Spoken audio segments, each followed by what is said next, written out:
Hai Mimers, kamu sedang mendengarkan part 4 alias part terakhir dari episode Habits di podcast SAC. Nah, apakah kita layak mendapatkan reward setelah berbagai upaya yang kita lakukan selama membentuk habit baru? Kita sama-sama dengerin yuk.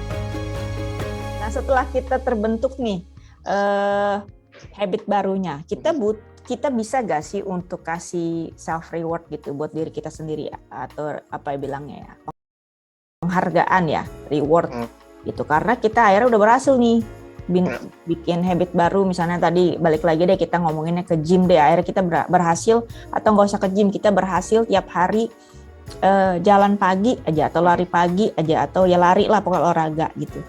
Atau jangan-jangan reward ini cuma alasan aja supaya kita bisa nge-reward diri sendiri gitu. Misalnya reward saya adalah kalau saya berhasil dalam 1 minggu bisa 3 kali olahraga gitu ya, reward saya adalah saya misalnya makan enak gitu, atau makan yang luar biasa gitu banyaknya gitu. Kan udah 3 kali olahraga, jadi ini dong sekarang rewardnya makan apa aja, nggak peduli sehat atau nggak sehat lah, pokoknya begitu. Perlu nggak reward itu? Reward itu penting kalau mau bikin habits ya, karena mungkin sedikit ilmiah dulu nih ya, biar apa yang saya omongin ini bukan asbun ya. Gitu. Saya agak anti kalau ngomongin psikologi itu nggak ada landasannya. Kalau nggak sama aja saya kayak motivator kalau nggak ada landasannya. Yes, jadi mengapa reward itu penting? Jadi reward itu memunculkan hormon serotonin. Hormon serotonin itu bikin kita ketagihan. Ya misalnya gini, Ibu Fania minum kopi susu enak, ya hormon serotonin misalnya gitu ya, atau ya gitu dulu deh ya, minum kopi enak ya, minum kopi sih serotonin doang, yang lain juga, tapi ini contoh aja, enak nih, ada kesenangan ya serotonin. Nah lama-lama kita akan minta lagi, serotoninnya munculin lagi dong gitu.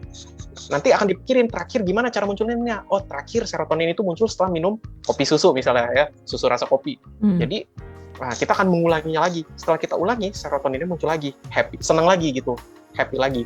Nah, lama-lama gini, lama-lama otak udah langsung ngomong, cari kopi dong, biar seneng nih, biar enak nih. Nah, itu cara kerja otak tuh. Nah, jadi reward itu mood booster gitu orang bilangnya ya. Bener banget. Mood booster itu artinya hormon serotonin kita lagi muncul. Gitu. Banget nih saya. Ya dan bukan, itu berarti kan sebenarnya kata-kata itu semua kan hanya ininya penjelasan dari Pak Garvin aja dong. Sebenarnya alasan-alasan yang kita buat, yang kita bikin aja kan, anak-anak zaman sekarang buat gitu kan. Gitu. Gimana mau berhasil ya Pak ya kalau gitu? Berarti jenis reward nih yang harus diperhatikan ya. Nah, kalau itu pembenaran atau benar reward itu yang suka ketukar kan? Iya. Apa bolos kuliah sekali, ya jalan-jalan biar healing, itu benar healing atau alasan? Iya, betul. Ya. Jadi jangan-jangan cuma pembenaran, karena kalau yang benar itu memang sesuatu yang membuat kita itu senang gitu, ya, membuat kita senang dan ingin mengulanginya lagi. Tapi ingat ya, serotonin ini netral, dalam arti otak kita ini netral. Otak kita ini nggak bisa bedain mana yang bisa, tapi nggak gitu jago bedain mana yang benar dan salah. Jadi bisa aja kita rewardnya makan es krim. Mungkin bagi kita itu bagus, tapi kan es krim mulu nggak sehat. Misalnya itu otak kita kadang nggak gitu. Dia akan mikirnya es krim mulu, diabetes misalnya jadi makan gitu. Jadi kenapa self reward itu perlu adalah supaya kita mau mengulanginya lagi. Sebenarnya tujuannya itu, karena dengan mengulangi itu otak kita akan mendapatkan ya seneng gitu, hormon serotoninnya muncul lagi. Ya, itu lama-kelamaan nih Bu Ella dan Bu Fania, kita ngebayangin aja udah seneng duluan. itu sampai selevel itu. Ya, ketika kita ngebayangin misalnya besok nih, besok Bu Ella diajak ini sama teman-teman di SAC jalan-jalan ke Taman Safari. Misalnya, ke Dufan belakang sini. Nah, Bu Ayla udah punya gambaran Dufan itu menyenangkan. Ya, waktu dulu terakhir Bu Ayla kesana tuh happy banget ya, hormon serotoninnya banyak yang keluar. Nah, Bu Ayla sekarang inget besok mau ke Dufan aja, sebenarnya serotoninnya udah keluar. Kalau misalnya bener itu tadi ceritanya, itu akan keluar. Kenapa? Secara otak kita itu kadang-kala menganggap sesuatu yang imajinatif itu sebagai yang nyata. Jadi baru dibayangin, besok ke Dufan nih, seru nih, nanti naik ini, naik itu, ya teriak-teriak, ketawa-ketawa, seru nih. Itu sebenarnya udah bikin serotonin boost namanya, ya, peningkatan gitu. Jadi self reward itu sebenarnya nggak harus benar-benar selalu beli barang, bisa juga dengan cara lain. Selebrasi, misalnya ada contoh ya yang saya pernah baca, itu dia beli kalender Ya, wah kalendernya nggak ada di sini. Kemarin ada. Nanti saya tunjukin kapan-kapan. Kalendernya kok Kalender jadi nggak ada? UBM ada Pak di depan Iya, Bapak ya. Kok jadi pindah tempat ya? Jadi itu ada orang dia pakai cara dia beli kalender. Dia tandain setiap dia berhasil. Oh, Jadi dia akan 3 hari sekali atau 5 hari sekali dia akan lihat itu dan dia ngomong ke dirinya sendiri, wih hebat nih gue nih, 5 kali nggak gagal. cuma karena dia lihat itu ya. Ya dia bikin tuh jadi reward dia, nggak harus beli barang jadinya, Iya, maksudnya iya, nggak iya, harus tiap hari jajan gitu. Terus dia bikin lagi kayak main-main aja sama dirinya. Ini kan udah 5 nih. Ya kalau orang main game ada triple kill, ada godlike ya. Gimana nih caranya biar beyond godlike gitu, lebih dari 5 kali. Itu dijadiin nama dia games gitu, dan itu ngefek juga untuk memotivasi. Jadi nggak harus jajan, nggak harus selalu pakai uang lah gitu. Ya kalau punya uang lebih sih nggak apa-apa. Seneng ngelihat kalendernya berwarna dengan atau disilang-silangin itu seneng gitu aja udah Karena cukup ada ya, itu beda-beda ya. sense of mastery. Lagi-lagi kalau balik ke awal, motivasi terbesar manusia itu ada 3. Salah satunya menjadi semakin ahli, itu sense of mastery-nya kan, dia merasa dia makin jago gitu. Wah, Wow, menarik banget ya. Iya. Penjelasan Pak Karvin. iya benar-benar. Saya pikir kita cuma bahas yang biasa-biasa yang saya biasa dengar loh. Ternyata mungkin ya semoga nggak cuma saya gitu, tapi mungkin Beamers yang juga dengerin podcast ini bisa juga mendapatkan satu hal yang baru gitu loh dari penjelasan Pak Garvin yang baru, yang lebih dalam lagi, yang lebih membuat kita akhirnya juga selain nggak cuma paham tapi juga termotivasi untuk membentuk habit ini gitu dengan cara yang mudah, yang simple, gak usah macem-macem gitu, rewardnya juga itu cuman jadi akhirnya kita ngerti bahwa sebenarnya nggak mesti susah-susah bikin habit gitu, nggak kayak yang benar tadi Pak Garvin bilang apa motivator yang mereka omongin gitu. Gila. Gimana Mas Fania? Gimana Pak? Tahu nggak kenapa saya suka habis baca buku apa mesti saya post di Instagram? Itu reward. Kan dengan saya post itu ada yang like, ada yang senang, kan saya jadi happy, nggak usah bayar duit kan? Iya dan ada yang sampai bilang, mungkin ada yang bilang kayak saya mungkin, wah baru tahu nih saya Pak gitu ya. Itu kan reward. Ada yang komen misalnya gitu kan ya. Wah makasih banget infonya gitu ya. Iya ya. Benar. Makanya Jadi, anak muda zaman sekarang senang banget posting karena ada like gitu ya. Tombol like seneng kalau di like. Itu motivasi yang dasar itu yang ketiga yang tadi, connectedness, keterkaitan. Biasa. Kita jadi banyak belajar hal baru nih ya. Terpukau sekali. Terpukau, betul. Itu yang saya sedang alami sekarang nih Miss Fania.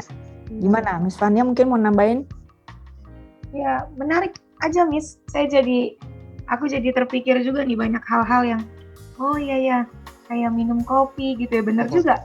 Saya jadi ingat perkataan Pak Garvin misalnya. Pak Garvin sering banget punya kopi, aneka kopi, beli dari mana gitu ya. Jadi kalau kita lagi bilang, beli kopi yuk gitu. Nih minum aja kopi ini nih gitu ya. Jadi nggak perlu beli ya. Jadi kita karena sebenarnya bisa sih gitu. Mau manis pakai aja gula sendiri atau mungkin ada gula yang lebih rendah kalori atau bagaimana ganti pakai itu ya. Terus kayak misalnya Pak Garvin waktu itu bilang, kalau ngopi terus nanti kita bisa jadi candu kan gitu. Kita belajar loh. Saya sendiri belajar dari Pak Garvin. Oh dia bikinnya teh nih, kan teh juga mengandung walaupun nggak sekuat kalau kita minum kopi ya rasanya gitu ya, langsung melek gitu.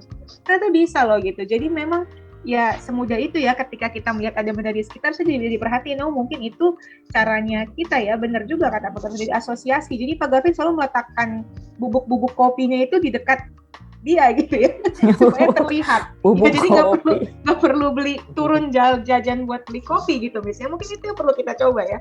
Jadi kalau kita mau mulai olahraga, kita mesti taruh mungkin dumbbell di atas meja sambil kerja sambil meeting ini kan.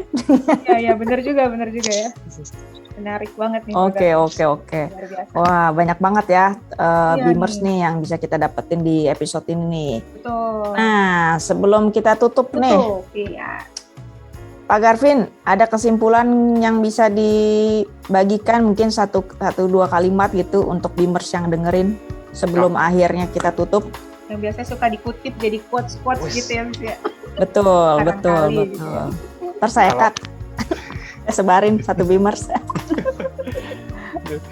Kalau ini sih lebih ke arah teknis aja sih ya, closing statement-nya ya. Jadi kalau kita mau membentuk sebuah habits baru, ingat aja kita harus bikin sebuah pemicu, kita harus bikin ini jadi mudah, dan kita harus bikin ini jadi menyenangkan. Kalau 3 ini bisa kita penuhi, akan lebih mudah bikin habits-nya. Gitu kira-kira. Wah, langsung di wrap up gitu ya. Luar biasa. Terima kasih banyak Pak Garvin Terima buat kasih banyak, Pak kesempatannya Garvin. ngobrol-ngobrol di Menyempatkan podcast. diri nih ya di tengah Sibuk. kesibukannya. Sibuk loh beliau nih. Iya, Cuman sibuk masih mau berbagi sama kita, luar biasa. Thank you banget, sukses terus ya Pak Garvin buat pekerjaannya gitu, buat karirnya, biar terus melesat gitu, biar bisa terus bagi-bagi ilmu dan pengalaman kan buat kita semua nih. Oke, thank you juga Miss Fania. Sama-sama Miss Aile, terima kasih sudah menemani hari ini. Iya, Luar loh. biasa nih, kita banyak belajar ilmu baru nih dari Pak Garvin. Jangan bosan-bosan ya Pak Garvin ya. Ya, siapa tahu kita bisa ketemu lagi di episode-episode mendatang ya. Iya, benar. Karena memang lebih enak dengerin podcast gitu kan. Tidak perlu bayar. Sekali lagi teman-teman bisa ulang terus sampai ngerti, sampai habitnya terbentuk, ya enggak. Tapi dapat ilmunya, dapat pengalamannya ya gitu. Oke deh kalau gitu, saya tutup aja podcast SAC pada hari ini.